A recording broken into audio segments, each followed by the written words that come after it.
Selamat datang di Novel Bersuara. Sebuah cerita yang berjudul Bunda, Bukan Wanita Malam. Episode 87. Oleh autor Kolom Langit. Dengan If sebagai pengisi suara. Selamat mendengarkan.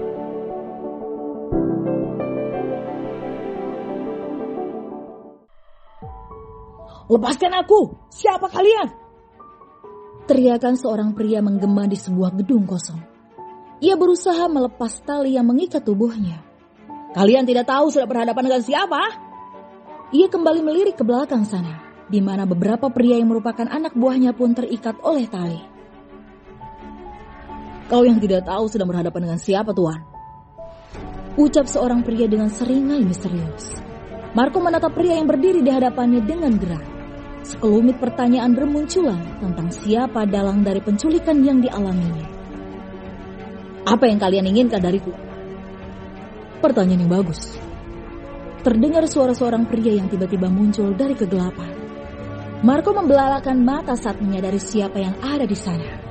Surya dan Wira melangkah dengan santai ke arahnya. Laki-laki itu masih ingat betul terakhir kali bertemu dengan sosok Surya beberapa bulan lalu. Saat tiba-tiba tempat hiburan malamnya diratakan dengan tanah. Kalian, apa yang kalian inginkan dariku? Baik Wira maupun Surya tak menjawab pertanyaan itu. Hanya tatapan tajam yang terarah pada beberapa pria di hadapannya. Buka ikatan mereka, aku tidak suka memukuli orang yang terikat. Perintah Wira. Pria itu pun melepas tali yang mengikat tubuh Marco, juga beberapa anak buahnya. Wira dan Surya saling melirik dengan seringai menakutkan di antara keduanya. Mereka menggulung lengan ke meja hingga batas siku. Kau mau yang mana? Tanya Wira. Yang mana saja. Mendengar pembicaraan antara Surya dan Wira, Marco tak dapat berkata-kata lagi. Kini ia merasa nyawanya telah di ujung tanduk. Merasa tak memiliki kesalahan apapun, ia akhirnya memberanikan diri bertanya. Tunggu, aku salah apa? Kenapa kalian mengikatku di sini?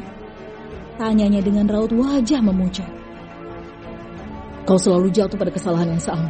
Dan kali ini tidak ada kata maaf bagimu. Ujar Surya. Apa maksudnya? Kesalahan apa yang kulakukan?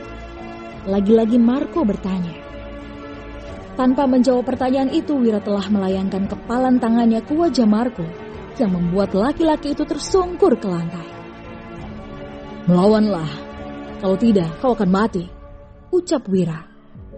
Perkelahian pun terjadi di gedung kosong itu. Suara pergulatan memecah kesunyian malam.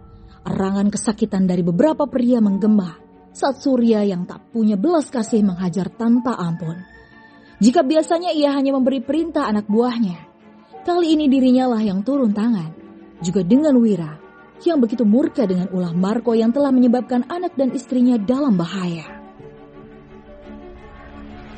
Marco dan anak buahnya telah tergolek tak berdaya di lantai dengan tubuh penuh luka lebam. Ia sudah beberapa kali memohon ampun pada dua pria yang menghajar mereka tanpa belas kasih. Erangan kesakitan kembali terdengar saat Wira menginjak perut laki-laki itu. Menatapnya dengan geram. Untung saja anak dan istriku selamat, jadi kau tidak akan mati. Ia memindahkan kakinya setelah merasa cukup menyiksa lelaki itu. Wira membenarkan kemejanya yang sedikit berantakan. Lalu melirik Surya. Aku mau kembali ke rumah sakit. Kau duluan saja, aku mau menjalankan pesan dari seseorang. Saut Surya. Tanpa sepatah kata pun lagi, Wira meninggalkan gedung kosong itu. Sementara Surya mendekat pada Marco dan berjongkok di hadapannya. Bukankah kau sudah pernah kuperingatkan, jangan pernah membuat masalah dengan Tuan Gunawan? Dan sekarang, kau melakukan kesalahan fatal. Aku tidak membuat kesalahan apapun. Seringai tipis kembali hadir di sudut bibir Surya. Kau ingat, beberapa bulan lalu tempat hiburan malammu aku ratakan dengan tanah? Apa kesalahanku? Tanya Marco. Ia sama sekali belum mengetahui alasan Tuan Gunawan memberi perintah meratakan tempat itu dengan tanah. Tentu saja, pria parubaya itu memiliki kuasa untuk melakukannya, sebab kawasan elit tempat Marco mendirikan klub adalah miliknya. Alfiana Andini. Kau ingat nama itu? Seketika kedua bola mata Marco membulat saat mendengar nama itu. Nama seorang gadis muda yang pernah ia jual pada Tuan Gunawan. Alfia. Belum selesai Marco menyebut nama itu, Surya sudah mencekiknya. Jangan sebut namanya dengan mulut kotormu. Perlahan ia melepas cengkramannya dari leher Marco. Alfian Andini adalah menantu Tuan Gunawan, dan karena ulahmu dia dalam bahaya. Surya segera berdiri dari posisi berjongkoknya. Ia melirik satu persatu anak buahnya yang Ritet. Surya segera berdiri dari posisi berjongkoknya. Ia melirik satu persatu anak buah Marco yang kini dipegangi oleh anak buahnya. Tunjukkan padaku siapa di antara kalian yang mendorong menantu Tuan Gunawan hingga terjatuh. Seorang pria akhirnya menunjuk salah satu di antara mereka yang telah mendorong Via hingga terjatuh. Surya tersenyum tipis, seraya melangkah mendekat pada pria itu. Haruskah aku menjewer telingamu hingga terputus? Ucap Surya dengan santainya membuat laki-laki itu bergidik ngeri. Sudah larut malam ketika Wira baru saja tiba di rumah sakit. Ia mempercepat langkahnya menuju ruangan di mana Via berada. Saat memasuki ruangan itu, ia mengedarkan pandangannya ke setiap sudut ruangan. Tampak Lila sudah tertidur di atas sebuah sofa bed di sudut ruangan itu. Sedangkan Via berbaring di ranjang pasien, namun masih terjaga. Mas, dari mana? Kenapa baru kembali selarut ini? Tanya Via penasaran sebab Wira dan Surya tiba-tiba pergi tanpa pamit. Aku dan Surya harus pergi menemui seseorang. Urusan bisnis. Di larut malam seperti ini, memang tidak bisa besok. Bahkan Mbak Sera harus pulang diantar sopir ayah karena kalian tidak kembali juga. Aduh, bagaimana ini? Aku mau ke kamar mandi dulu, kebelet. Tidak tahu harus menjawab apa, Wira memilih masuk ke kamar mandi dan membasuh wajahnya dengan air dingin. Di dalam sana, ia memikirkan alasan apa yang akan diberikan pada sang istri jika terus bertanya. Untuk mengatakan habis menghajar orang pun tidak mungkin, sebab takut Via akan marah. Berselang beberapa menit kemudian ia keluar dari kamar mandi, menuju sisi pembaringan dan menatap wajah anak lelaki yang sedang tertidur. Senyum bahagia kembali terlihat di sana.